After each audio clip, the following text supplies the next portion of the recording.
Bismillahirrahmanirrahim. Assalamualaikum warahmatullahi wabarakatuh. Innal hamdalillah nahmaduhu wa nasta'inuhu wa nastaghfiruh wa na'udzu billahi min shururi anfusina wa min sayyiati a'malina. May yahdihillahu fala mudilla lahu wa may yudlil fala hadiya lahu. Asyhadu an la ilaha illallah wahdahu la syarika lahu wa asyhadu anna Muhammadan abduhu wa rasuluh sallallahu alaihi wa ala alihi wa man sara ala nahji wa tamassaka bi sunnati ila yaumiddin wa salaman tasliman katsira. Ya ayyuhalladzina amanu taqullaha haqqa tuqatih wa la tamutunna illa wa antum muslimun. Ya ayyuhan nasu taqu rabbakumul ladzi khalaqakum min nafsin wahidah wa khalaqa minha zawjaha وبث منهما رجالا كثيرا ونساء واتقوا الله الذي تساءلون به والأرحام إن الله كان عليكم رقيبا. يا أيها الذين آمنوا اتقوا الله وقولوا قولا سديدا يصلح لكم أعمالكم ويغفر لكم ذنوبكم ومن يطع الله ورسوله فقد فاز فوزا عظيما. أما بعد فإن أصدق الحديث كتاب الله وخير الهدي هدي محمد صلى الله عليه وسلم وشر الأمور محدثاتها وكل محدثة بدعة وكل بدعة ضلالة وكل ضلالة في النار. Alhamdulillah, puji syukur hanya milik Allah Subhanahu wa taala semata. Allah Subhanahu wa taala telah mencurahkan nikmat kepada kita semuanya, kepada seluruh makhluknya, dan itu tidak pernah terhenti walaupun hanya sekejap mata. Salawat beriringkan salam kepada Nabi kita tercinta, yakni Nabi Muhammad sallallahu alaihi wasallam. Ikhwani fid din wa akhwati fillah, azakumullah.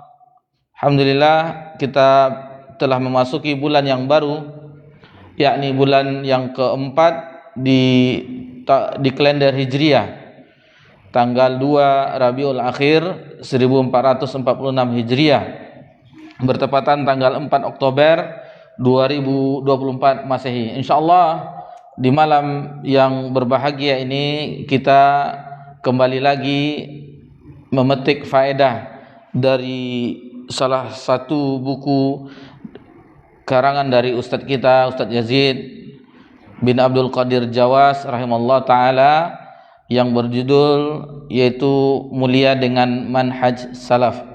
Mulia dengan manhaj salaf. Alhamdulillah, di pertemuan kita yang lalu, yakni pertemuan yang ketiga, dan insyaallah di malam ini kita pertemuan yang keempat dalam memetik faedah dalam buku ini. Di pertemuan yang lalu kita telah membahas alhamdulillah 23 dalil di dalam firman Allah Subhanahu wa taala yang sebagai hujjah bahwasanya wajib bagi kita semuanya umat Nabi Muhammad sallallahu alaihi wasallam untuk mengikuti manhaj salaf. Jadi bukan pendapat ulama saja, bukan arahan ulama tertentu saja, tetapi ini dijelaskan di dalam firman Allah Subhanahu wa taala. Sebagaimana telah kita sebutkan di pertemuan yang lalu, itu bisa dilihat di Romawi 8 pada muqaddimah. Itu bisa dilihat kembali bahwasanya penulis dalam kitabnya ini membawakan 64 dalil sebagai hujjah, 64 dalil sebagai hujjah bahwasanya wajib bagi umat Nabi Muhammad sallallahu alaihi wasallam untuk mengikuti manhaj salaf.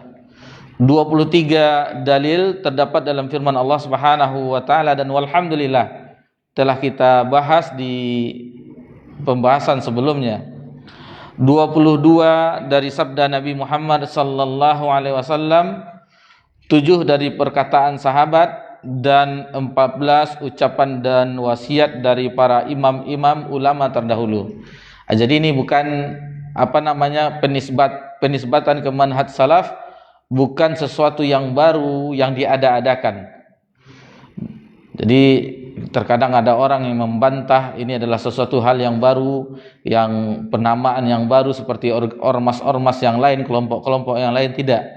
Ini adalah sesuatu barang yang sudah ada, bukan barang ya, sesuatu metode manhaj yang sudah ada di zaman Nabi Muhammad sallallahu alaihi wasallam bersama para sahabat, yang diikuti oleh generasi sesudahnya tabi'in dan tabi'ut tabi'in, dan begitu juga imam-imam yang mengikuti mereka dan seluruhnya sampai hari kiamat kelak.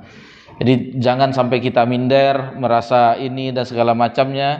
Ini ada hujahnya, jelas dari firman Allah Subhanahu wa taala, bukan 1, 22 yang kita jumpai, bukan 1 dalil. Sementara Syekh Albani rahimahullah taala, bagi orang yang mencari kebenaran, siapa saja yang mencari kebenaran, 1 dalil itu sudah cukup baginya. Karena sejelas firman Allah Subhanahu wa taala dan hadis Nabi SAW.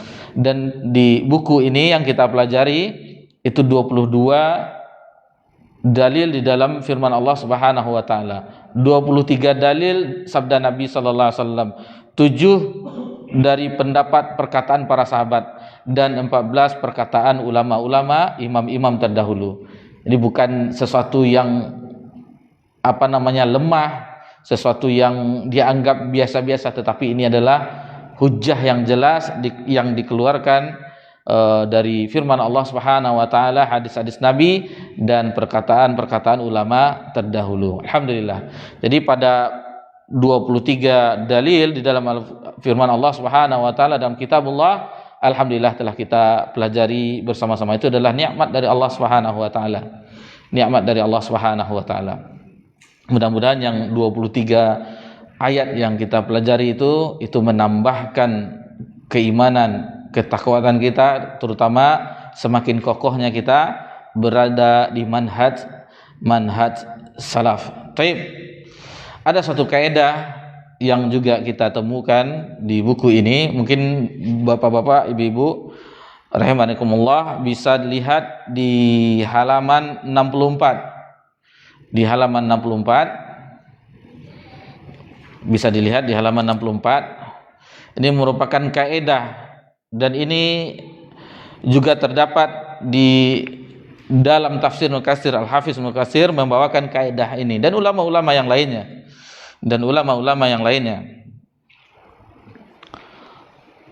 Di situ bukan yang bagian pertama, tetapi di bagian yang kedua ada kaidah lau kana khairan lasabaquna ilaih. Seandainya itu adalah suatu kebaikan, niscaya mereka telah mendahului kita melakukannya. Yakni apabila di dalam perkara ibadah, kebaikan, ketaatan kepada Allah Subhanahu wa taala, kecintaan kepada Allah dan Rasulnya, seandainya itu baik. Jadi ini kaidah yang sangat bermanfaat. Lau kana khairan lasabaquna ilaih. Seandainya itu kebaikan, sesuatu peringatan atau ibadah atau apapun bentuknya di zaman ini, seandainya itu baik, mendatangkan keridhaan Allah Subhanahu wa taala, tentu lasabaquna ilaih. Tentu para sahabat lebih dahulu daripada kita untuk melakukannya. Itu harus kita pahami kaidah ini. Dan kaidah ini sangat singkat, mudah juga dihafalnya. Lau kana khairan lasabaquna ilaih. Seandainya itu baik, niscaya mereka para sahabat lebih dahulu mengerjakannya daripada kita. Coba Abu Imran. Lau kana khairan lasabaquna ilaih. Masya Allah.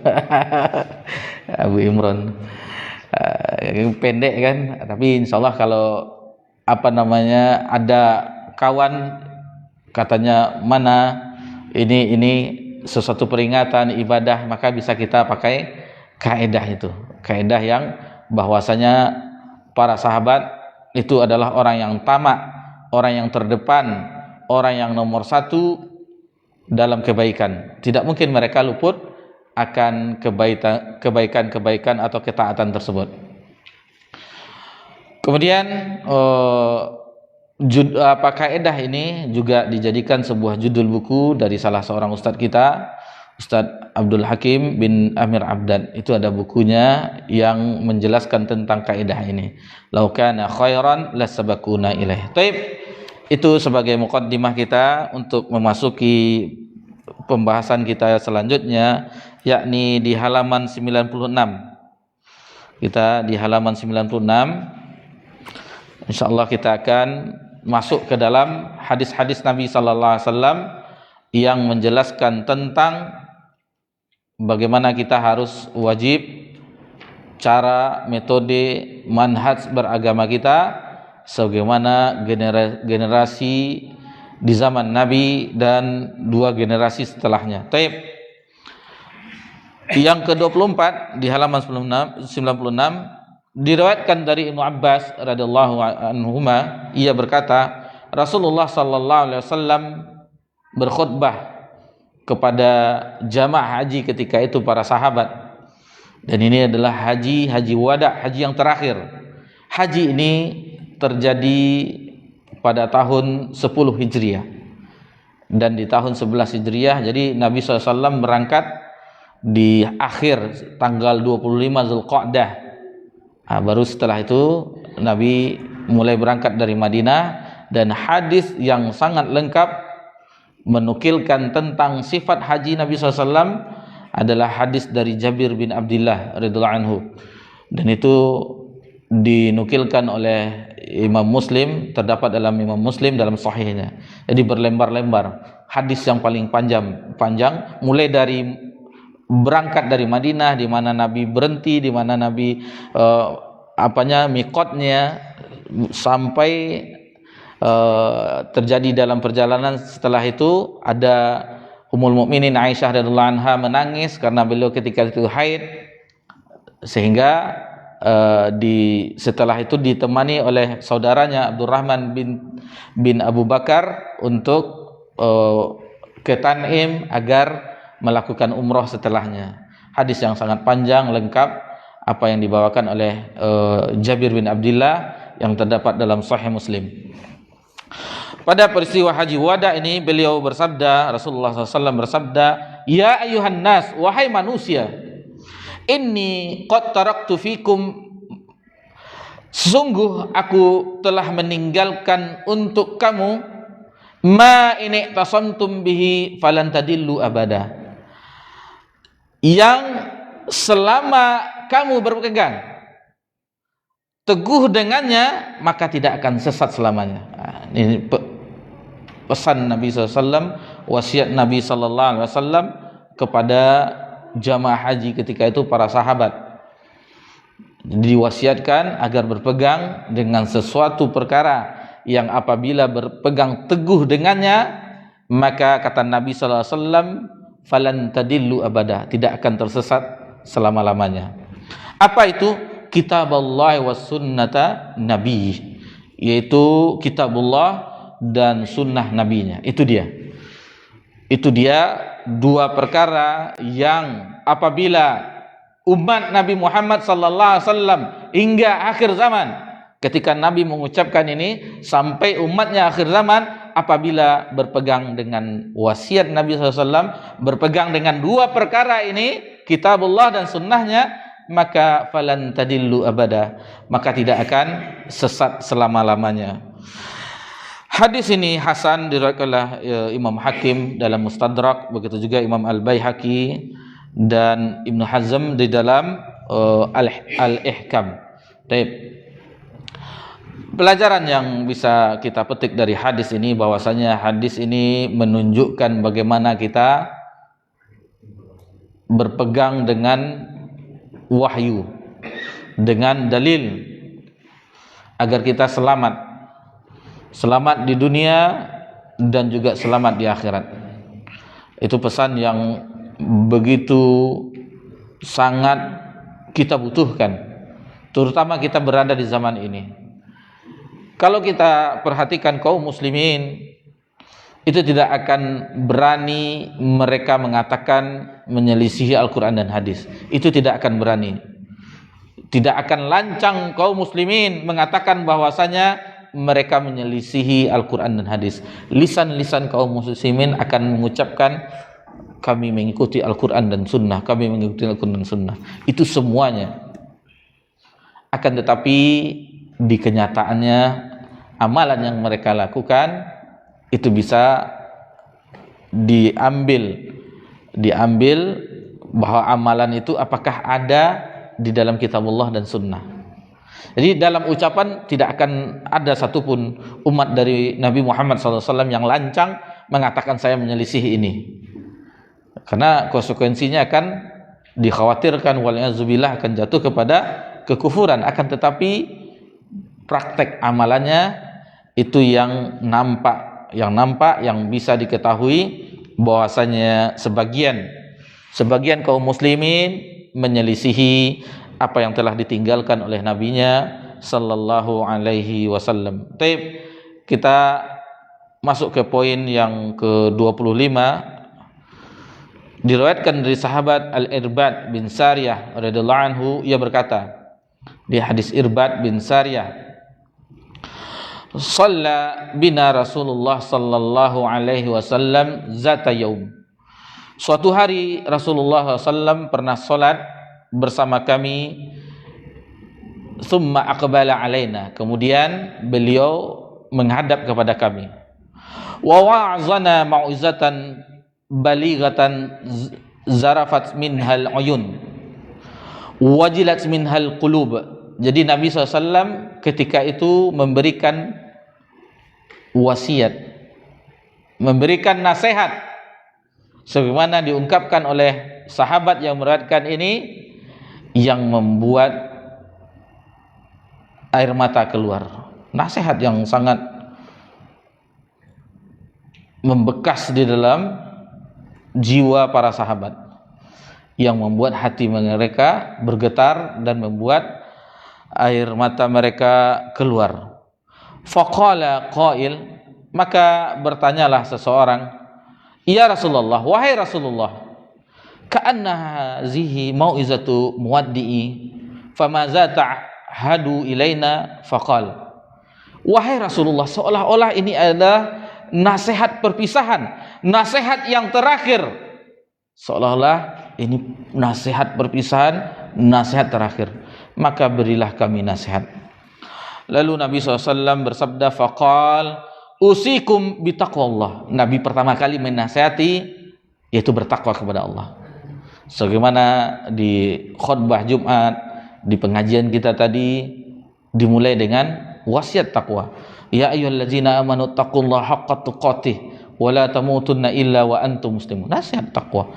Nasihat Allah kepada seluruh hambanya, nasihat para nabi dan rasul, nasihat Nabi Muhammad sallallahu alaihi wasallam, nasihat para sahabat terhadap sahabat yang lainnya, nasihat para ulama di sepanjang zaman, nasihat khotib di setiap Jumat. Ini takwa. Usikum bitaqwallah. Aku wasiatkan kepada kamu semuanya, kata Nabi SAW, agar bertakwa kepada Allah Subhanahu wa Ta'ala. Ini pembahasan yang sangat luar biasa, karena takwa adalah mutiara yang hilang di tengah kaum muslimin. Karena kaum muslimin ingin sekarang mendapat suatu derajat, mungkin di pekerjaan golongannya yang tinggi, atau seorang yang berprestasi di universitas, kampus, IPK yang begitu gemilang, kumlot, atau di bangku sekolah mendapatkan juara umum, predikat juara 1 dan segala macamnya. Dan ini predikat ini yang dilupakan oleh kaum muslimin. Mutiara yang hilang di tengah kaum muslimin. Takwa. Tidak mungkin kita bahas sekarang takwa. Yang penting itu adalah derajat yang tinggi bagi seorang hamba di hadapan Allah Subhanahu wa Ta'ala. Inna akramakum indallah atqakum. Sesungguhnya orang yang paling mulia di sisi Allah Subhanahu wa Ta'ala adalah orang yang paling bertakwa. Coba satu ayat ini dalam surah Al-Hujurat kita renungi, kita resapi di dalam jiwa kita. Yang paling mulia di sisi Allah, bukan paling mulia di sisi pejabat, bukan paling mulia di sisi orang-orang yang terhormat di zaman ini, tetapi yang paling mulia di sisi Allah Rabbul Alamin. Apakah tidak ada jiwa kita untuk menggapai tersebut? Bahkan Allah menurunkan syariat, diantaranya yang kita ketahui di bulan Ramadan, la'allakum tattaqun. Bahkan Allah turunkan firman-Nya Al-Qur'anul Karim, dzalikal kitab la raiba fi hudal lil muttaqin. Bahkan itu adalah perbekalan yang paling harus dibutuhkan. Fatazawwadu fa inna khairaz zadi taqwa. Berbekalah, sebaik-baik bekal adalah takwa. Nah, jadi ini harus kita cari lagi buku-buku tentang takwa, kiat-kiat agar kita menjadi hamba yang bertakwa. Harus kita ketahui apa saja kiatnya. Di antaranya yang kita lakukan di malam ini yang sekarang, mempelajari agama Allah Subhanahu wa taala, itu adalah di antara kiat untuk menjadi hamba yang bertakwa. Kemudian kita harus sungguh-sungguh bertakwa. Sebagaimana tadi, ya ayyuhallazina amanu taqullaha haqqa tuqatih. Bersungguh-sungguh kita dalam bertakwa. Kemudian di antaranya lagi berdoa kepada Allah Subhanahu wa taala. Allahumma inni as'alukal huda wat tuqa wal afafa wal ghina. Harus kita minta takwa itu kepada Allah. Jangan yang minta yang lain. Boleh minta yang lain karena doa itu apa yang kita minta, masyitum, apa yang kita inginkan, tetapi jangan dilupakan kita meminta takwa. Predikat yang tadi. Dan ini di hadis ini, hadis Irbad bin Sariyah, itu yang pertama kali yang kata Irbad meriwayatkan hadis ini yang membuat jiwa bergetar, yang membuat air mata keluar. Nasihat yang luar biasa. Yang pertama kata Nabi, usikum bitaqwallah. Aku wasiatkan kepada kamu semuanya adalah bertakwa kepada Allah. Wasam'i wa ta'ati wa in abadan habasyiyya, dan agar mendengar dan taat kepada pemimpin walaupun dia berasal dari hamba Habasyah. Tidak, ini sesuatu yang kalau diambil penjelasan para ulama, sebenarnya budak itu tidak bisa jadi pemimpin. Dan sampai-sampai Nabi memerintahkan bahwasanya seandainya budak dari Habasyah Ethiopia itu menjadi pemimpin, maka wajib dengar dan taat. Wasiat Nabi kita tercinta sallallahu alaihi wasallam. Dan satu-satunya kalau kita mempelajari akidah Ahlussunnah wal Jamaah yang hak, seperti kita pernah mempelajari di majelis yang lain, usul sittah, di bagian poin usul pertama, kedua, yang ketiga, yang ketiganya itu bagaimana taat kepada pemimpin. Dan itu hanya ada di poin akidah Ahlussunnah wal Jamaah. Maksudnya yang manhaj salaf. Adapun manhaj yang lainnya, mereka memberontak kepada pemerintah yang sah. Dari bab ini mereka akan menyerang. Lihatlah orang salafi, mereka memerintahkan taat kepada pemerintah, mengajak orang taat kepada pemerintah. Bukan salafi, istilahnya bukan kita yang pengikut orang salaf, tetapi Nabi Muhammad SAW yang mewasiatkan agar mendengar dan taat kepada pemimpin. Kemudian di hadis ini Nabi mengatakan ini adalah semacam nubuwah, apa istilahnya, sesuatu yang dikhabarkan oleh Nabi SAW.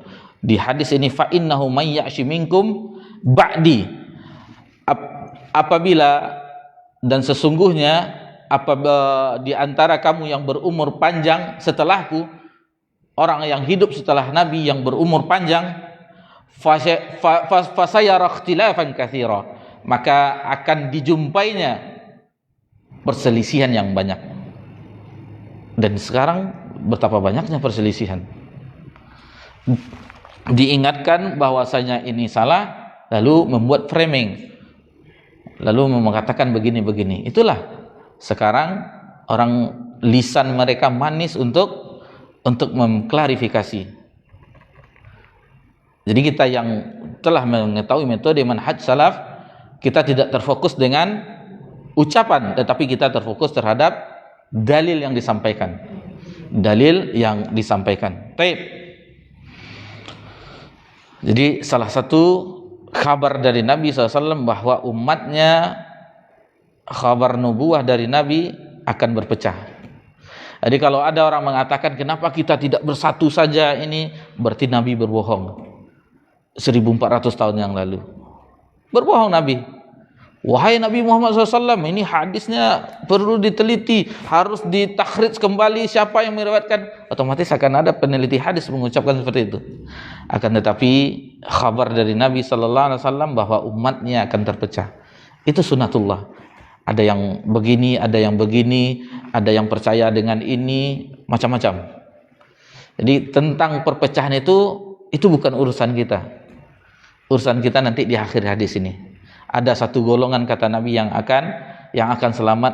Tugas kita ingin berada di satu golongan, bukan menyatukan umat yang berpecah ini. Nabi yang mengabarkan kita akan berpecah, umatnya akan berpecah. Tugas kita bagaimana kita menjadi termasuk dari golongan yang satu yang selamat tersebut. Baik, kita lanjutkan hadisnya. Fa'alaikum bisunnati wa sunnatil khulafair rasyidin, khulafail mahdiin ar-rasyidin.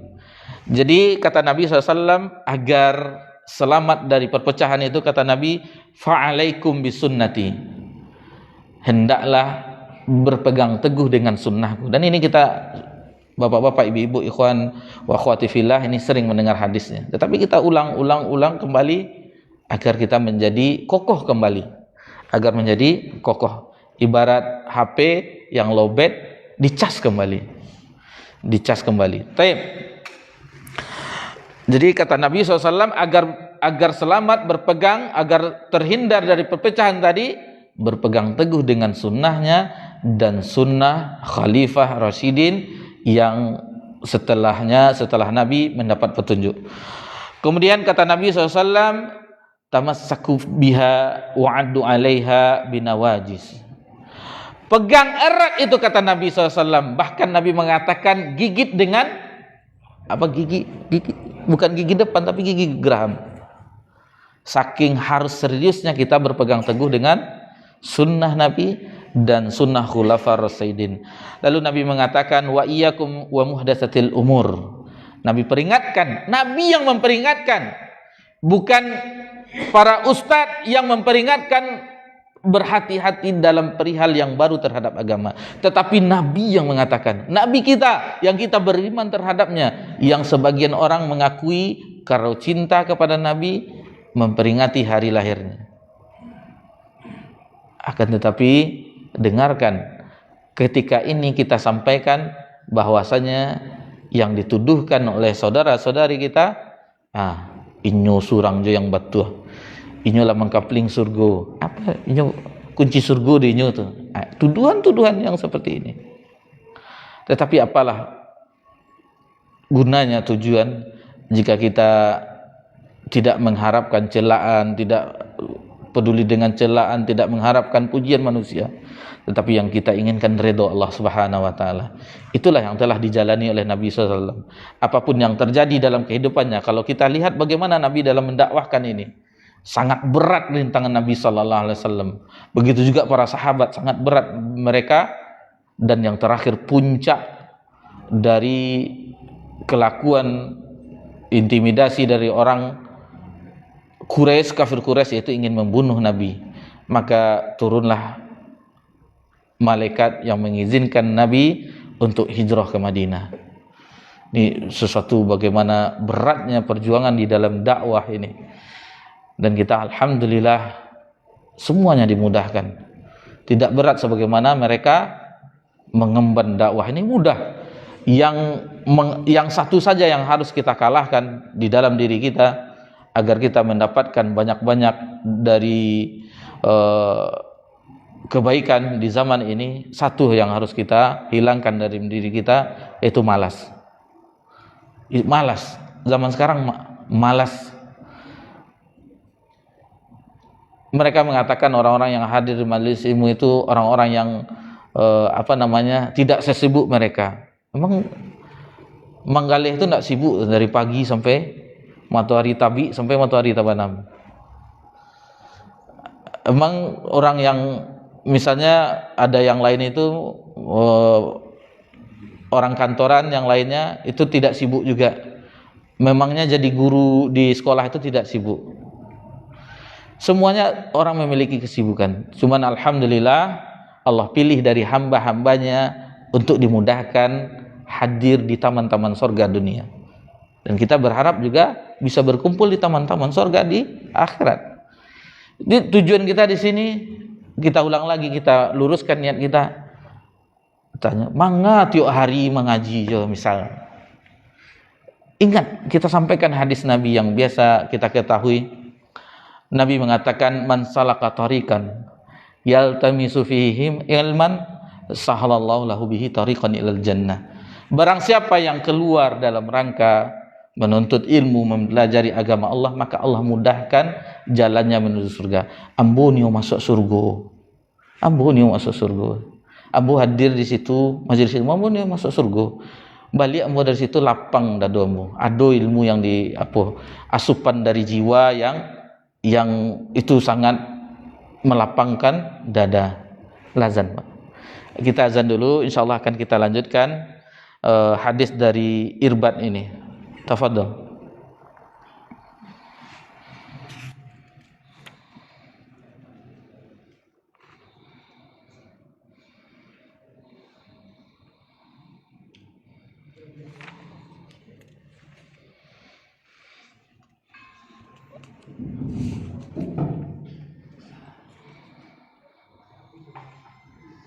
Allahu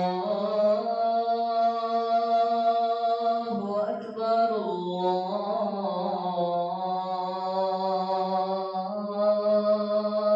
Akbar, Allahu Akbar,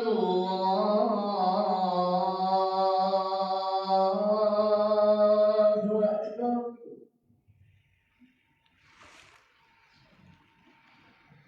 Asyhadu an la ilaha illallah.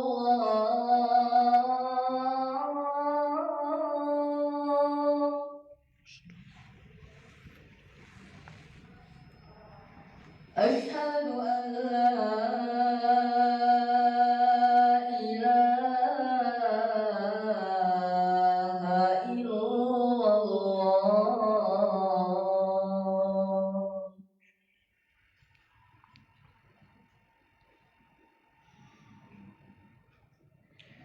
Asyhadu anna Muhammadar Rasulullah.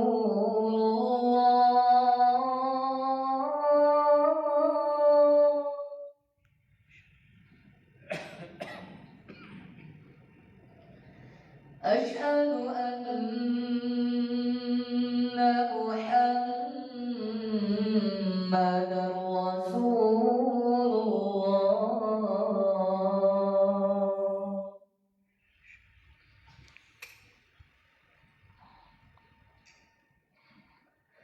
Hayya 'alal falah.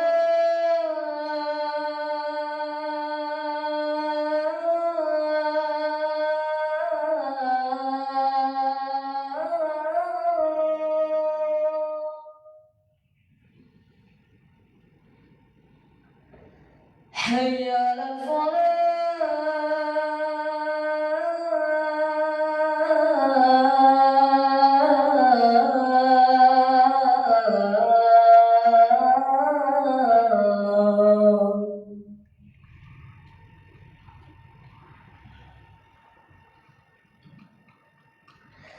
Hayya 'alal falah.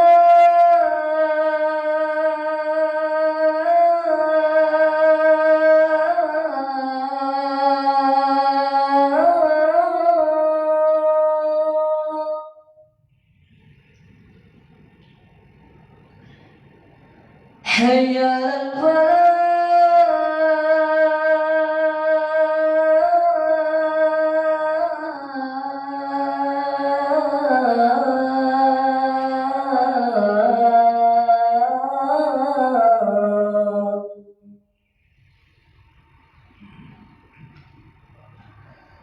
Allahu Akbar, Allahu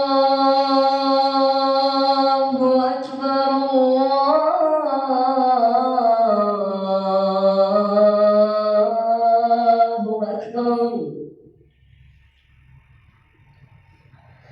La ilaha illallah.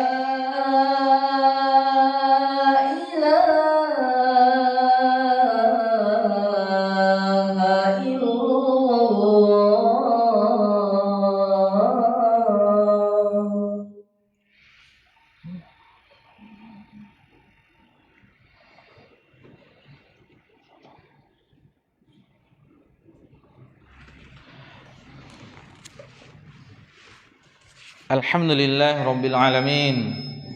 Wassalatu wassalamu ala ashrafil anbiya wal mursalin wa ala alihi wa ashabihi ajma'in, amma ba'd.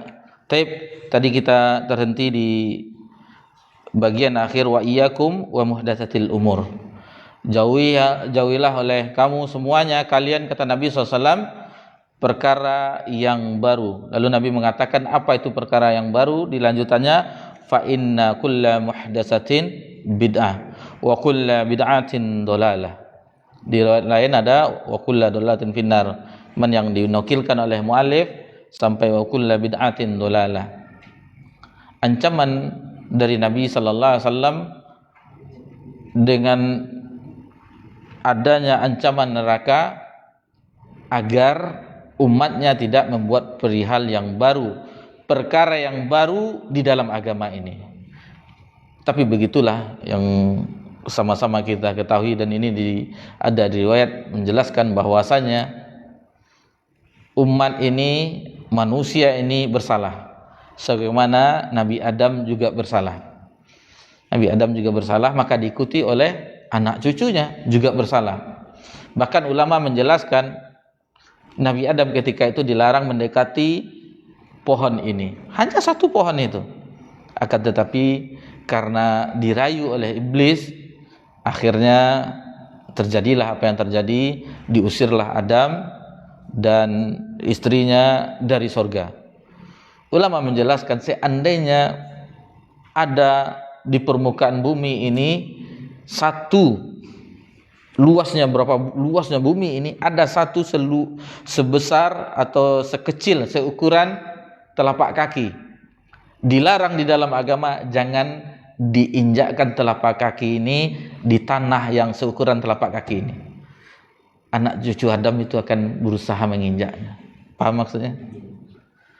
Sebenarnya yang dilarang jangan dekati ini. Lalu ulama menjelaskan agar kita paham, ini tanah yang berapa luasnya bumi, berapa banyaknya negara benua, jangan injakkan kaki di sini. Larangan dalam agama. Ini apa contoh dari ulama agar kita paham. Akan tetapi anak cucu Adam berebut-rebut ingin menginjakkan kaki seukuran telapak kaki. Itulah keadaan kita. Itulah keadaan anak cucu Adam. Memang suka bersalah, jatuh dalam kesalahan. Cuman di dalam hadis itu kita ketahui kullu bani Adam khata' wa khairu khata'in tawabun. Yang membedakan adalah taubatnya. Dan begitu juga di dalam hadis ini, jangan buat perkara yang baru dalam agama. Kalau dibuat masuk neraka, diancam, tetapi tetap dilakukan perihal sesuatu yang baru dalam perkara yang baru di dalam agama ini. Sudah dilarang dengan ancaman neraka, tidak takut.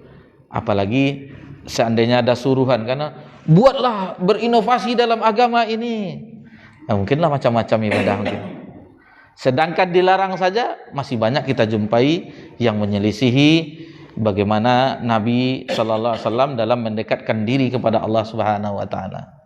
Baik, di halaman 99 kita ambil hadis ini di bagian alinea terakhir yang kedua, bagian bawah sebelah kanan di halaman 99. Hadis ini bagaikan halilintar bagi ahlul hawa, bagi orang yang mengikuti hawa nafsu, bagaikan petir di siang bolong. Karena apa? Karena beberapa sisi, kata mu'alif. Yang pertama, Rasulullah SAW menggabungkan sunnah beliau SAW dengan sunnah khulafaur rasyidin dalam hadis ini. Alaikum bisunnati wa sunnah Khulafal Mahdiyyin Ar-Rasyidin. Di sini Khulafur Rasyidin ini adalah manhaj salaf. Dari sini diambil dari pemahaman alaikum bisunnati tadi. Jadi Khulafur Rasyidin adalah pemahaman salaf. Ini menunjukkan, kata muallif rahimahullah taala, bahwa Islam tidak bisa dipahami melainkan dengan manhaj salaf. Itu dari sisi ini. Di tamparan bagi orang yang menyelisih sunnah, orang yang mengikuti hawa nafsunya, atau kita kenal di istilah lain ahli bidah. Ini merupakan tamparan bagi mereka, hujah yang jelas dari hadis ini. Kemudian yang kedua, beliau sallallahu alaihi wasallam menjadikan sunnah Khulafaur Rasyidin sebagai sunnah beliau. Jadi makanya beliau berkata, gigitlah dengan geraham.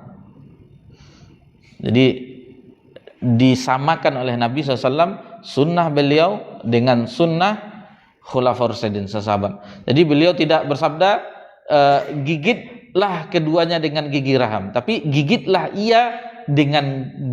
Jadi kita kembali ke teks hadis. Jadi Nabi di sini mengatakan, di dalam hadis ini, wa'addu 'alaiha, bukan 'alaihuma. Paham kan? Bagi yang belajar bahasa Arab dengan Ustadz Joni, di sini perhatikan 'alaiha. Jadi sunnah Nabi dengan Khalifah Rasyidin itu satu, 'alaiha. Perhatikan masdar 'alaiha, bukan 'alaihuma. Kalau huma kan dua, hum mereka jamak. 'Alaiha bin nawajis. Jadi Nabi SAW menjadikan bentuk domirnya sunnah beliau dengan Khulafaur Rasyidin itu satu. Paham di sini? Jadi wa'addu 'alaiha bin nawajis. Jadi bukan alaihuma atau alaihum. Rasyidin dengan sunnah beliau sallallahu alaihi wasallam adalah satu. Istilahnya tidak mungkin Khalifah Rasyidin menyelisihi sunnah Nabi sallallahu alaihi wasallam. Taib. Yang ketiga, beliau menghadapkan, jadi semua itu dengan peringatan terhadap bid'ah. Maka hal ini, kata muallif rahimahullah taala, menunjukkan setiap yang menyelisihi manhaj salaf berarti ia terjerumus dalam bid'ah walaupun tanpa ia sadari. Ini parameternya. Barang siapa yang menyelisihi manhaj salaf dari umat Nabi sallallahu alaihi wasallam dimanapun, kapanpun, apabila menyelisih manhaj salaf, maka tanpa disadari dia terjerumus dalam bid'ah. Karena dua saja, manhaj salaf adalah ahlu sunnah, berpegang dengan sunnah Nabi sallallahu alaihi wasallam. Berarti apabila seseorang dari umat Nabi sallallahu alaihi wasallam tidak berpegang dengan sunnah, otomatis dia berpegang dengan bid'ah.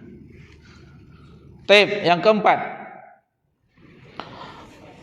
beliau menjadikan hal itu, maksudnya manhaj salaf, sebagai solusi dan perselisihan dan kebid'ahan.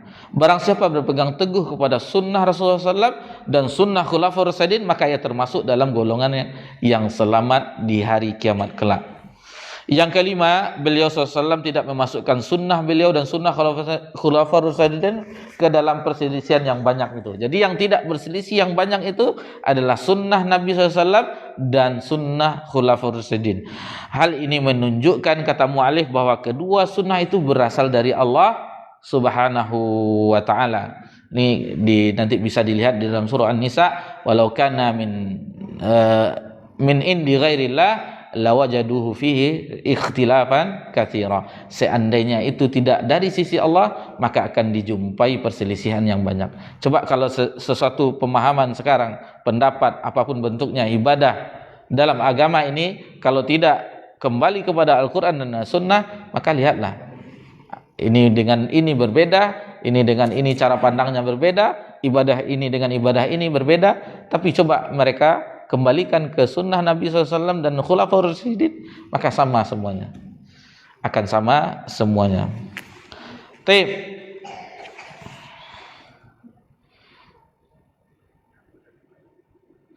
Kita cukupkan manfaat dari hadis Irbad bin Sariyah, maka kita tambah satu lagi, yaitu di hadis, atau kita cukupkan? Masih bisa Pak, satu lagi bisa. Ini di pertemuan yang ketiga 23 firman Allah Subhanahu wa taala selesai di kajian kita satu pertemuan. Ini baru kita dalil yang kedua masuk dalil yang ketiga dari sabda Nabi sallallahu alaihi wasallam. Ini mungkin tidak boleh buru-buru kemarin kan, tidak usah cepat-cepat kali Ustaz, kata Bapak yang mana. Tidak usah cepat-cepat kali Ustaz. Jadi kita santai, ya akhirnya dapat sedikit kita dari dalil-dalilnya. Tapi mudah-mudahan tidak apa, dengan itu kita menjadi paham, oh ini begini maksudnya, ini begini. Jadi yang paham tadi itu yang kita inginkan. Kadang kita mengetahui dalil, tetapi pahamnya paham siapa? Ini yang permasalahannya, kita mengetahui Al-Quran atau hadis, paham siapa? Apakah paham Ustadz ini, Ustadz ini, Ustadz ini? Kalau kita kembalikan ke situ, maka lihatlah terjadinya pemahaman-pemahaman yang kita tidak jumpai di kitab-kitab ulama. Tetapi kalau kita kembalikan ke pemahaman sahabat semuanya, maka itulah yang dikatakan al-haq, kebenaran tersebut. Satu hadis lagi kita ambil dari buku ini. Rasulullah SAW bersabda, halaman 102, 26. Tadi waktu membaca ini disempatkan juga, ini sepertinya 22 hadis Nabi, cuman membaca aja baru selesai satu pertemuan. Seperti kemarin pertemuan yang ketiga kita bacakan ayat secepat-cepatnya, ya alhamdulillah tercapai, tapi dengan agak sedikit lari kencang. Kalau ini agak santai, cuman dapat 3, alhamdulillah. Rasulullah SAW bersabda, khairun nas qarni, sebaik-baik manusia adalah di masaku, di zamanku. Tsummal ladzina yalunahum, kemudian di masa sesudahnya, tsummal ladzina yalunahum, berarti 2 kali. Ya, tsummal ladzina yalunahum, tsummal ladzina 2 kali. Tsumma yuji'u qaumun tasbiku syahadah ahadim yaminah. Jadi kemudian kata Nabi SAW, setelah itu akan datang suatu kaum yang persaksiannya salah seorang dari mereka mendahului sumpahnya. Lalu kata Nabi SAW, wa yaminuhu syahadatah, dan mereka mendahului sumpahnya dan sumpahnya mendahului persaksiannya. Nanti kita akan ketahui apa maksudnya. Di dalam riwayat yang lain, jadi ini hadis ini diriwayatkan Imam Bukhari, Muslim dan yang lainnya. Di dalam riwayat yang lain kata Nabi, khairu ummati, yang tadi khairun nas. Di riwayat yang lain, khairu ummatil qarnul ladzi bu'itsu fihim, sebaik-baik umatku adalah generasi yang aku diutus kepada mereka. Di riwayat yang lain juga Rasulullah SAW bersabda, khairu hazil ummatil qarn, sebaik-baik umat ini ialah generasiku, alladzi nabu'itsu fihim tsummal ladzina yalunahum, yang mana aku diutus tengah mereka dan kemudian setelahnya. Adapun riwayat dari Ummul Mukminin Aisyah radhiyallahu anha, beliau mengatakan seorang laki-laki datang kepada Nabi sallallahu alaihi wasallam, siapakah manusia yang paling baik? Beliau menjawab, al-qarnul ladzi ana fihi tsumma tsani tsumma tsalitsah. Kata Nabi sallallahu alaihi wasallam menjawab pertanyaan seorang laki-laki itu, generasi yang aku berada di tengah-tengahnya, yaitu generasi para sahabat, kemudian generasi yang kedua, kemudian generasi yang ketiga. Al-Imam Ibnu Qayyim rahimahullah ta'ala berkata, dalam hadis ini Nabi SAW mengabarkan bahwa sebaik-baik dari generasi ini secara mutlak adalah para pendahulu. Itu di zaman sahabat Nabi dan sahabat, kemudian tabi'in dan tabi'ut tabi'in. Jadi ini sudah jelas hujjah bahwasanya tidak mungkin Nabi mengabarkan kepada kita semuanya umatnya bahwasanya nanti akan datang umat di akhir zaman, di tahun ini 1446 adalah mereka yang terbaik. Tidak ada. Tapi Nabi mengabarkan bahwasanya umat yang terbaik dari umatnya itu adalah qarni, kata Nabi, di zamanku, masaku. Tsummal ladzina yalunahum tsummal ladzina yalunahum. Kemudian zaman sesudahnya kemudian zaman sesudahnya. Taib ini mengenai orang yang adapun yang tadi orang yang mendahului sumpahnya daripada persaksiannya, kemudian sebaliknya adalah orang-orang yang mudah bersumpah palsu, yang mudah di pengadilan berdusta, berbohong. Inilah zamannya. Dan inilah zaman yang kita berada, yang kebaikan itu dianggap keburukan dan yang keburukan itu dianggap kebaikan. Inilah zamannya apabila seseorang itu jujur dianggap pendusta, dan apabila seorang itu berdusta dianggap jujur. Inilah zamannya. Dan itu semuanya itu kita kembalikan ke hadis irbat agar kita semuanya selamat dari keadaan masa-masa ini, masa-masa yang dikabarkan oleh Nabi, alaikum bisunnati wa sunnah khulafa ar-rasyidin al-mahdiyyin addu alaiha bin nawajis. Itu wasiat resep nubuah dari Nabi sallallahu alaihi wasallam yang harus kita pegang teguh, yang kita gigit geraham apapun yang terjadi. Dan kita sudah mempelajari di awal-awal perkataan Abdullah bin Mas'ud, orang yang dikatakan jamaah itu orang yang tetap berada di atas kebenaran walaupun dia sendiri. Nah, jadi yang dikatakan jamaah yang Ahlussunnah wal Jamaah waqafa fil haq, seperti itu kan, orang yang berada di atas kebenaran meskipun dia sendiri. Jadi walaupun seluruh bumi menyelisihi dan seluruh orang tidak sama dengan yang kita amalkan, tetapi kita ini yakin bahwasanya ini adalah amalan yang telah dilakukan oleh Nabi kita, maka pegang itu. Pegang itu, jangan dihiraukan orang-orang yang menyelisihi apa yang telah ditinggalkan oleh, yang dicontohkan oleh Nabi dan para sahabatnya. Alhamdulillah, 3 hadis Nabi SAW yang bisa kita pelajari di kesempatan ini.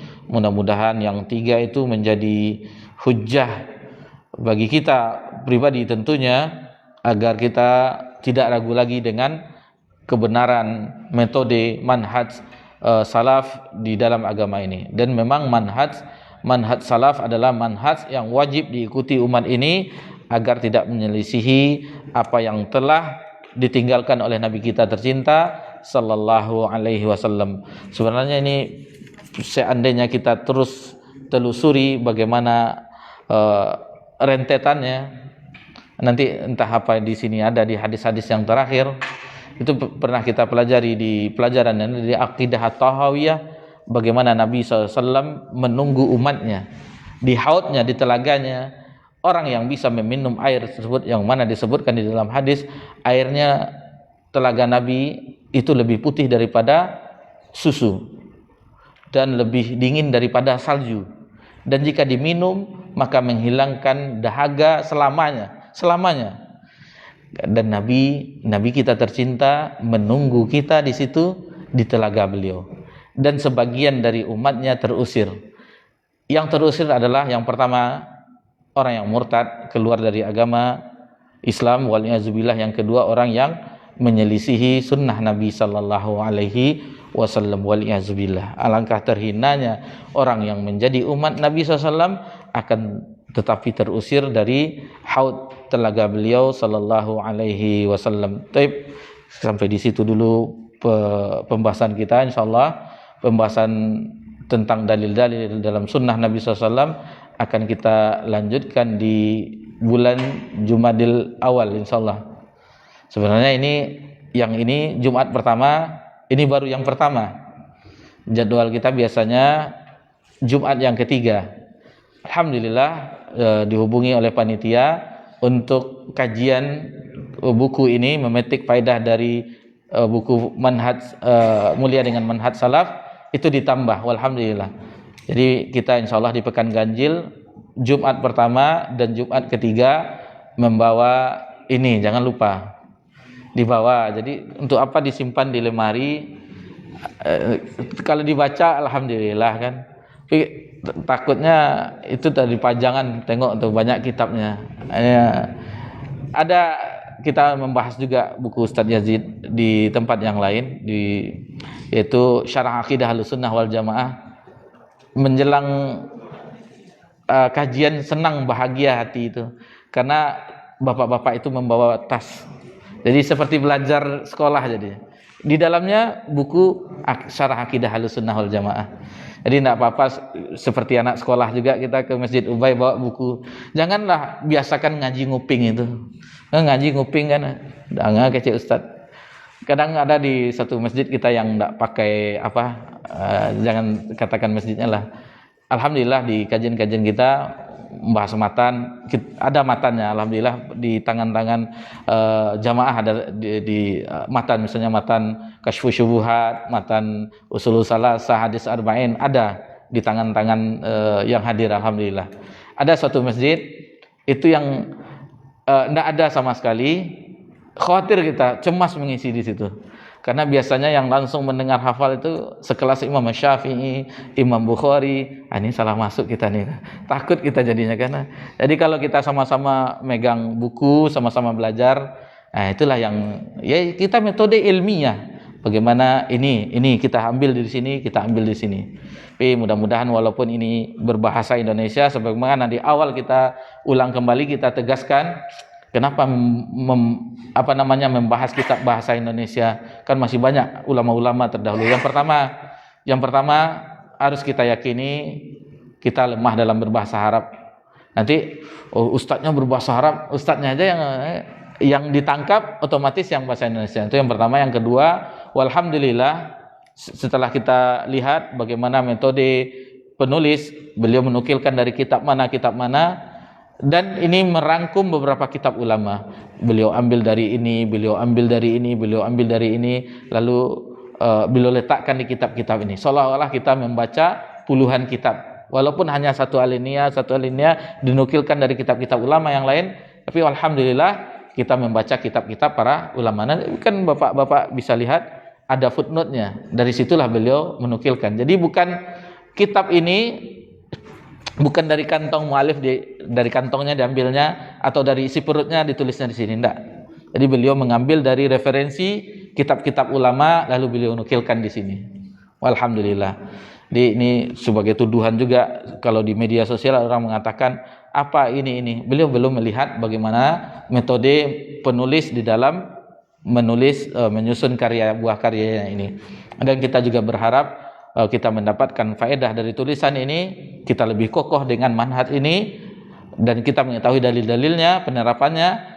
Kemudian kita juga berharap penulis, setiap kita muallif rahimahullah, penulis rahimahullah, kita doakan beliau yang telah ada buah karyanya. Salah satu mudah-mudahan kita mendapatkan keberkahan ilmu, kita doakan orang yang telah menyusun kitabnya. Dengan usaha-usaha kita, misalnya membuka kitab akidah ashabul hadis misalnya, kan berkata qala al muallif rahimallahu taala, kan didoakan penulisnya.